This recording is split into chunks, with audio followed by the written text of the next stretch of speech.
Pessoal, a gente vai receber aqui agora a professora Gisele Cittadino. Ela vai conversar com a gente até 9 horas, e 9 horas a gente vai receber o deputado federal Márcio Gerri. Também está aqui no bastidor, mas daqui a pouco ele vai entrar. Agora a gente vai receber a nossa amiga Gisele Cittadino. Tudo bem, Gisele? Como é que vai? Tudo bem, Miguel. Boa noite, Glauco. Alegria estar aqui de novo. Boa noite. Gisele, então, sempre novidades, né? Morar no Brasil tem essas vantagens. Sempre novidades, e agora é ataque do Trump, né? Quando a gente achava que estava tudo tranquilo, aparece esse maluco aí nos Estados Unidos, querendo taxar os produtos brasileiros de 50%, mandando uma cartinha de doido, não dá para descrever de outra forma, uma cartinha de um doido, né? Dizendo que os processos têm que ser interrompidos imediatamente, em caixa alta, né? E é uma coisa assim, ninguém sabe direito como... Ele não recebe ninguém, o próprio Lula falou, o Alckmin já falou, eles não recebem ninguém, só o Trump que manda lá. Entendeu? Virou uma ditadura de um homem só, porque os empresários americanos mandam carta para o Trump, falam, pelo amor de Deus, a Associação Comercial dos Estados Unidos, a maior associação comercial do mundo, mandou carta, ele não está nem aí para ninguém, para a economia, para ninguém, ameaçando o nosso judiciário, e agora parece que vai ainda impor a lei Magnitsky contra 3 ministros do Supremo, coisa de doido também, uma lei que é usada para quem está envolvido com tortura, não tem nada a ver com o nosso STF, mas enfim, como é que você está vendo? Você acha que o nosso STF, nosso Poder Judiciário, como ele está reagindo? Como é a sua avaliação que o Poder Judiciário está reagindo a esse desafio, né, histórico? Eu acho que o Poder Judiciário brasileiro nunca enfrentou um desafio tão grande como agora. Boa noite. Eu acho, Miguel, que o Poder Judiciário no Brasil está reagindo muito bem, né? Está em silêncio, né? Não houve nenhuma resposta por parte nem do presidente, uma resposta, digamos, oficial por parte nem do presidente do STF, nem do ministro relator, ministro Alexandre de Moraes. Gilmar Mendes fez uma consideração breve, um tanto quanto geral sobre a questão. E o interessante que aconteceu hoje é que o Trump fez hoje, agora, já no final da tarde, a mesma coisa com relação à Colômbia, né? Ele também está ameaçando o judiciário colombiano, porque o ex-presidente Álvaro Uribe foi indiciado ainda hoje, num processo que tem, eu não conheço o processo, mas eu sei que tem alguma coisa a ver com obstrução de justiça, perseguição de testemunhas, basicamente obstrução do processo. Não vai dar em nada, porque o indiciamento só ocorreu hoje e o crime prescreve em outubro agora desse ano. Então, como ele vai ter o direito a todos os trâmites no judiciário, não vai acontecer nada. Mas o interessante é que o Trump já se manifestou contra o judiciário colombiano, dizendo que o judiciário colombiano está ameaçando um companheiro importante da extrema-direita latino-americana, né?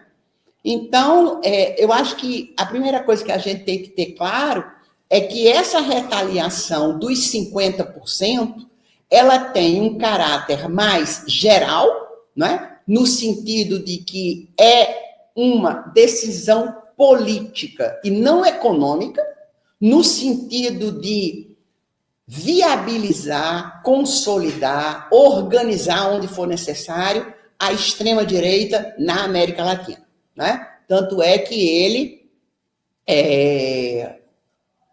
isentou quase que 80% dos produtos da Argentina de qualquer tipo de tarifa.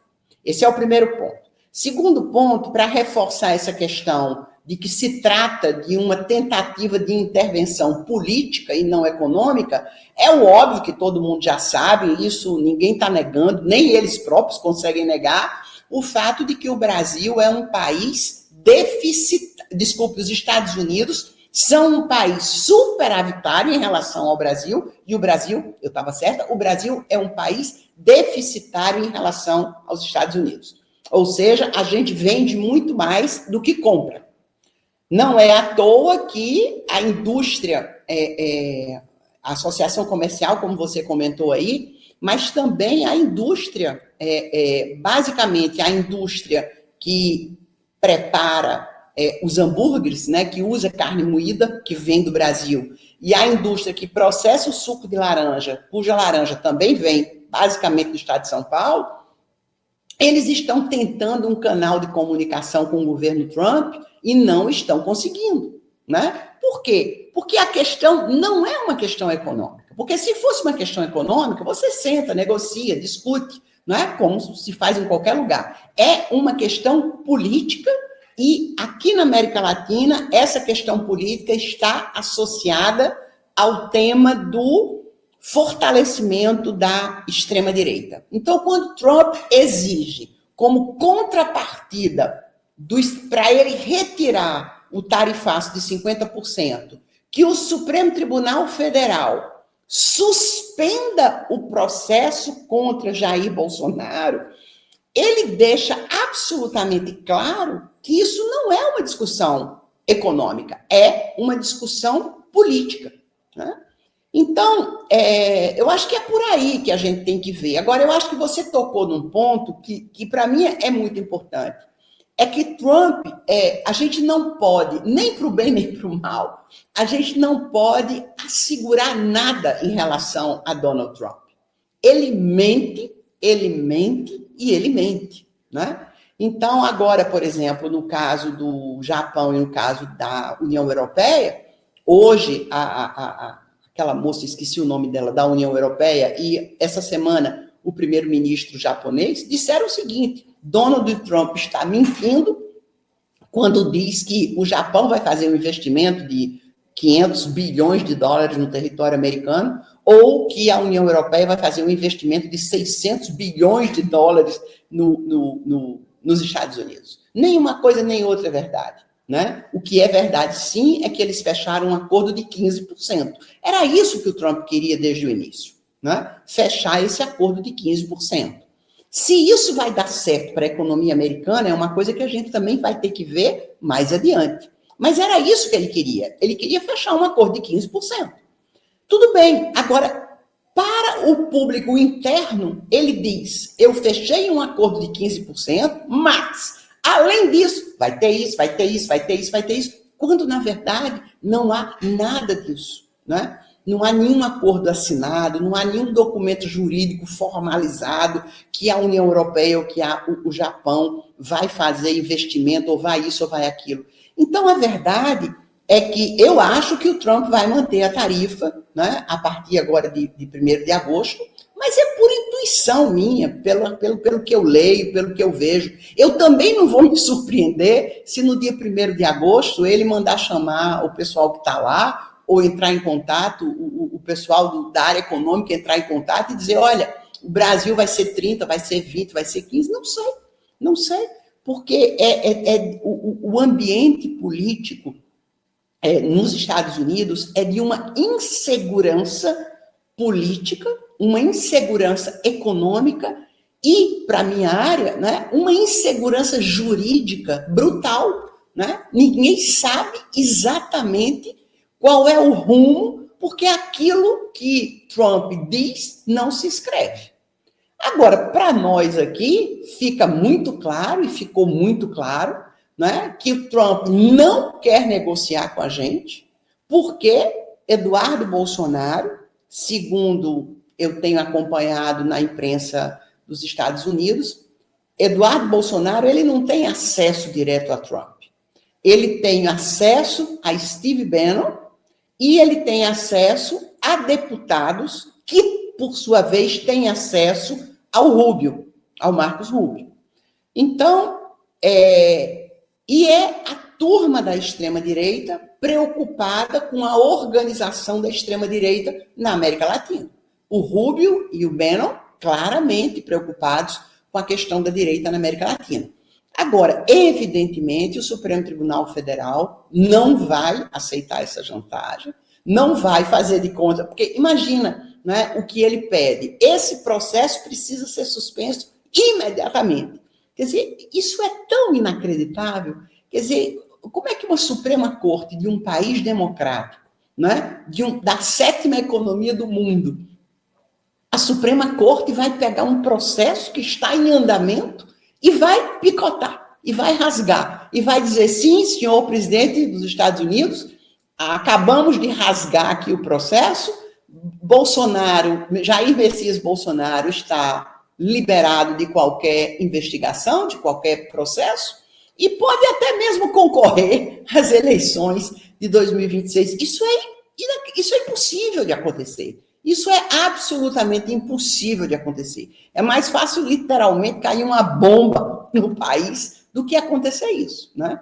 Então, é uma chantagem que envolve Trump, mas envolve, fundamentalmente, toda a estrutura da extrema-direita que se preocupa com a América Latina, e é uma chantagem, né, que a gente não pode aceitar e que a gente não tem a menor condição de atender. E não vai atender, né? Isso envolve a soberania do país, isso envolve a moralidade do nosso sistema normativo, isso envolve o nosso compromisso com a Constituição, e isso envolve, basicamente, o fato de que o povo brasileiro jamais concordaria com algo desse tipo.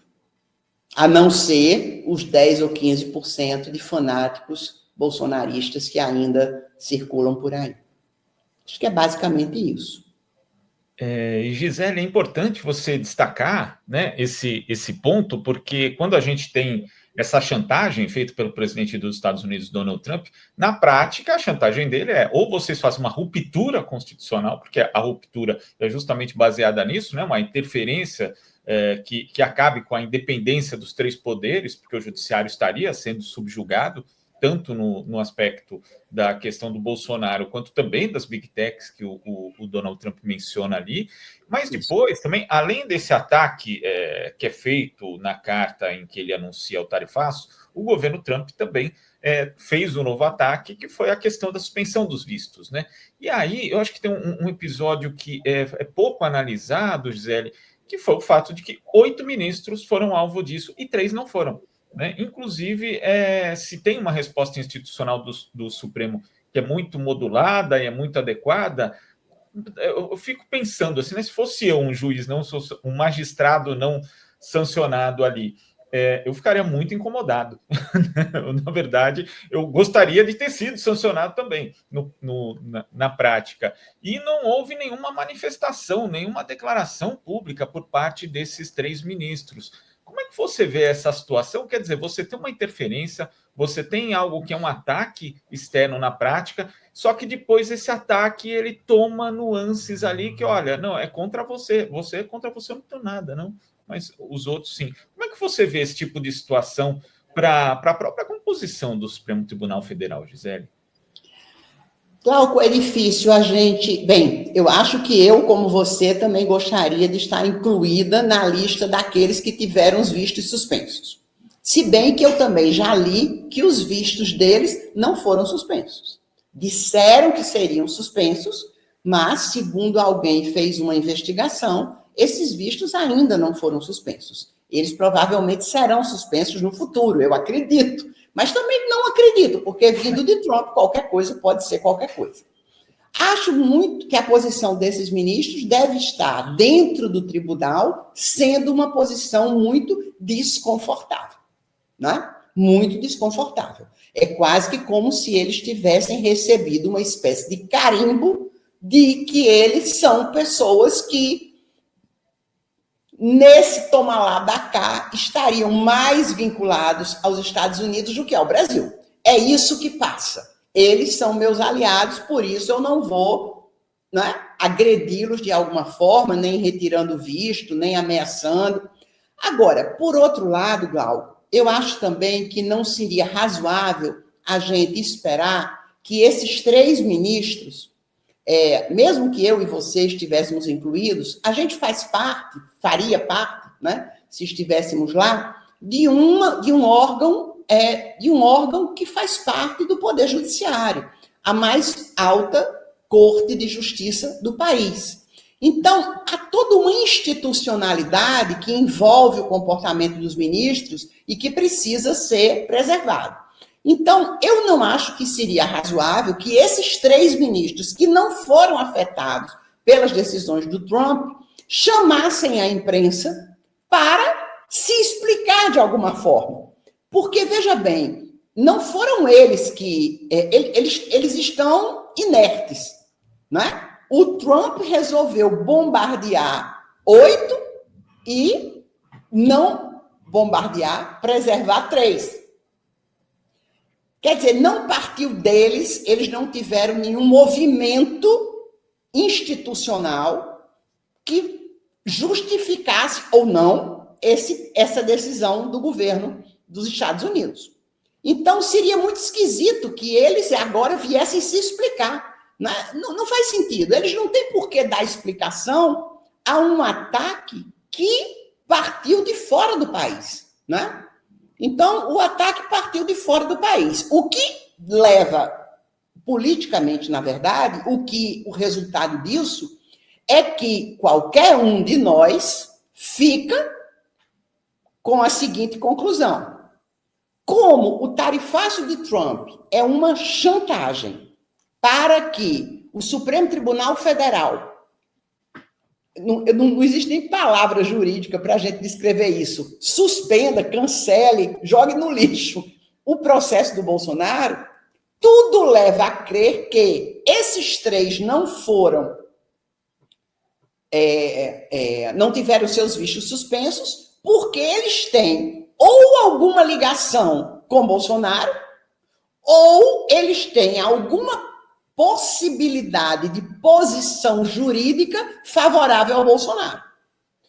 O caso do Mendonça e o caso do Nunes Marques fica muito claro porque foi Bolsonaro que indicou esses 2 ministros.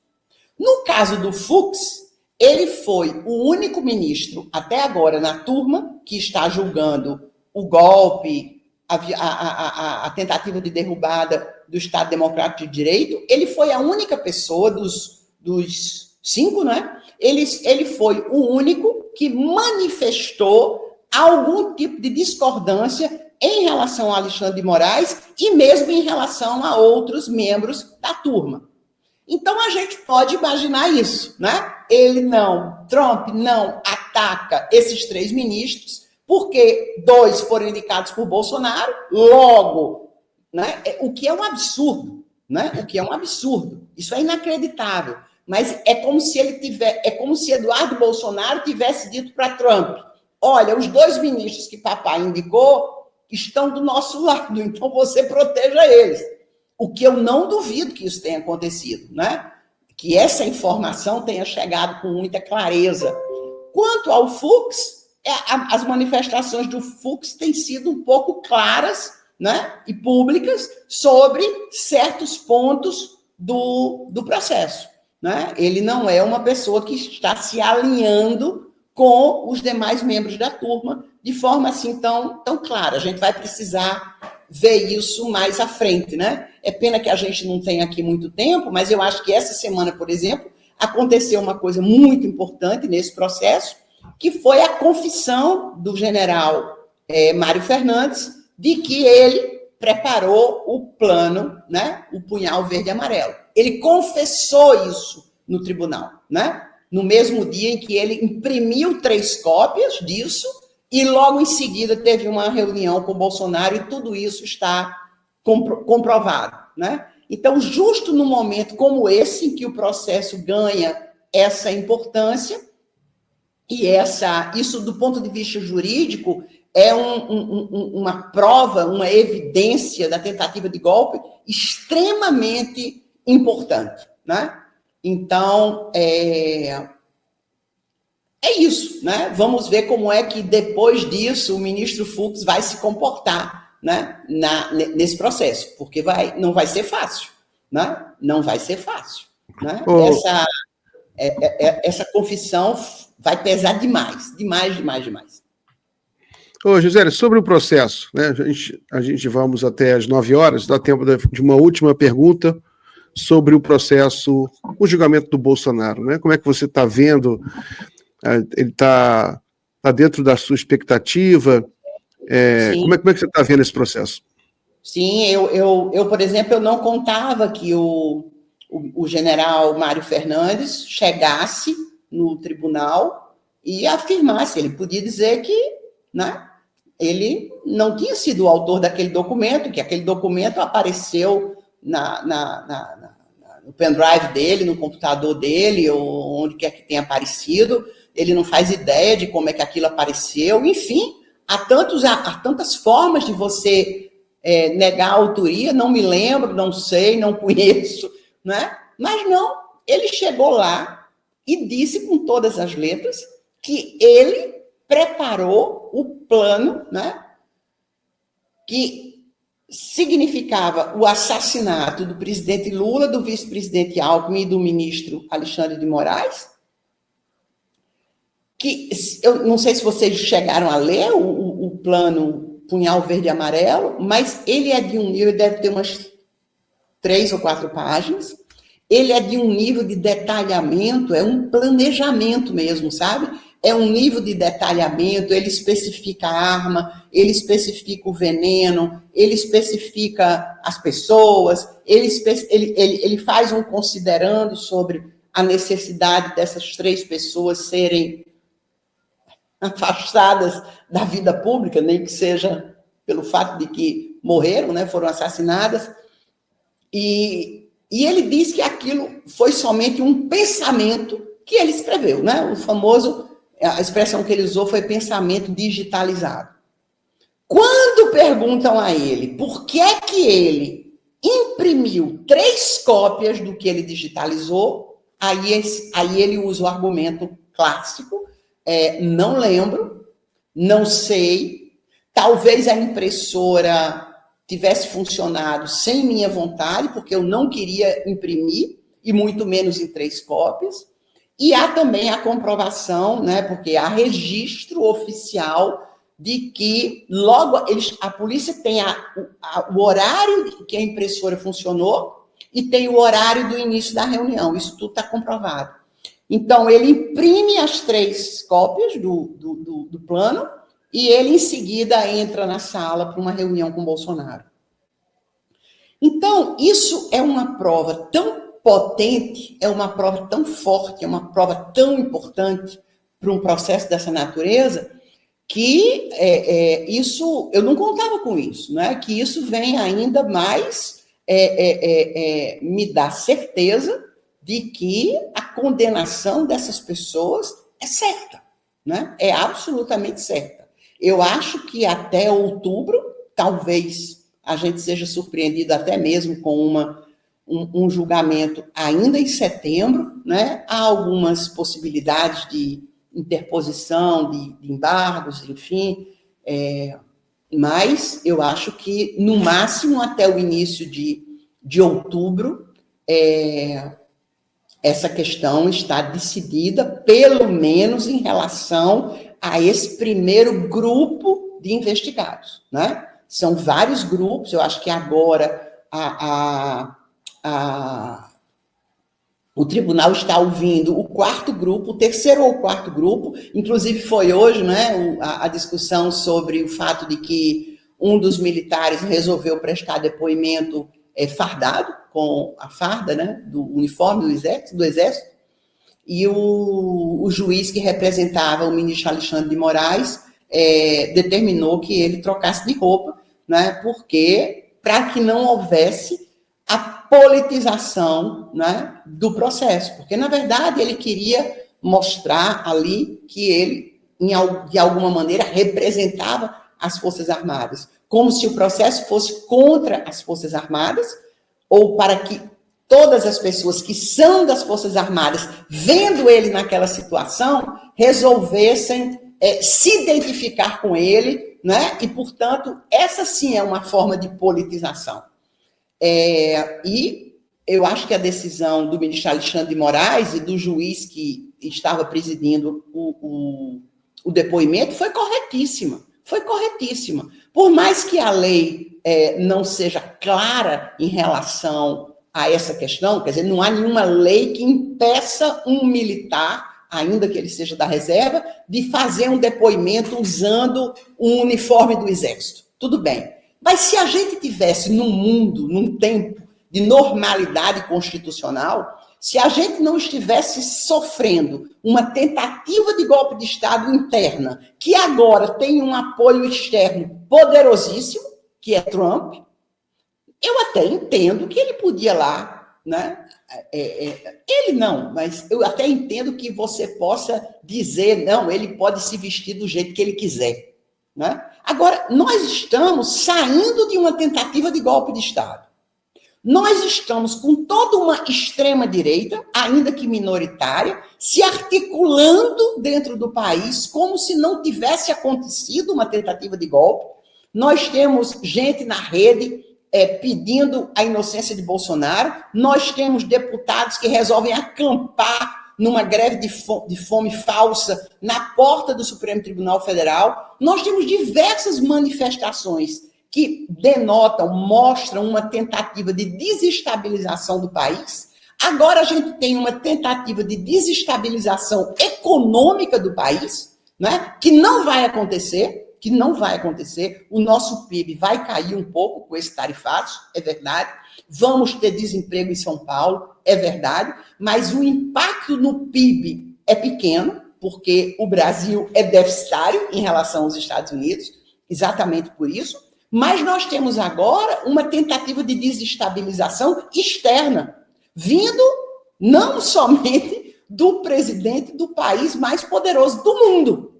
Então, nesse momento de extrema-direita que se mantém aguerrida dentro do país na tentativa de ter Bolsonaro como seu candidato ano que vem, associado a uma intervenção externa de tal magnitude, dizer que isso é um tempo de normalidade constitucional, não é não.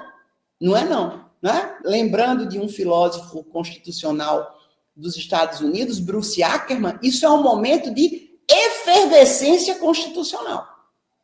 Então, em momentos de efervescência, caldo de galinha não faz mal a ninguém. Então, que grande direito esse cidadão que foi obrigado a trocar de roupa hoje, que grande direito dele foi violado, né? Nenhum. Ele simplesmente teve que tirar a farda e colocar um terno. Ganhou tempo, Ele nada foi prejudicado por ter trocado de roupa. Agora, numa situação como essa, de absoluta efervescência, de ataques internos, de ataques externos, alguém achar que vai entrar no Supremo Tribunal Federal, ou vai entrar, seja realmente, seja virtualmente, trajando a farda do Exército para politizar aquele depoimento, e que isso pode ser feito da forma mais tranquila do mundo, porque não tem lei que diga que alguém não pode usar o uniforme, tenha paciência, né? Eu acho que o ministro Alexandre de Moraes agiu da forma a mais correta possível. Não é possível que a gente permita que essas pessoas politizem esse processo. O general Heleno estava de terno e gravata no dia do seu depoimento. Então, por que é que esse, né, general, nem sei se era general, acho que não era general, por que é que esse militar hoje, né, usou o uniforme das Forças Armadas? Não pode. Claro que não pode. Nesse momento específico, não pode. Se fosse em qualquer outro momento, de calmaria, poderia. Mas nesse momento, não pode, não. Muito bem. Gisele, muito obrigado, então, pela entrevista, pela conversa. É sempre uma honra conversar com você. Forte abraço. Boa semana aí. Obrigada, gente. Boa semana para vocês todos. Abraço, Glauco, Miguel e para todo mundo que estava nos vendo.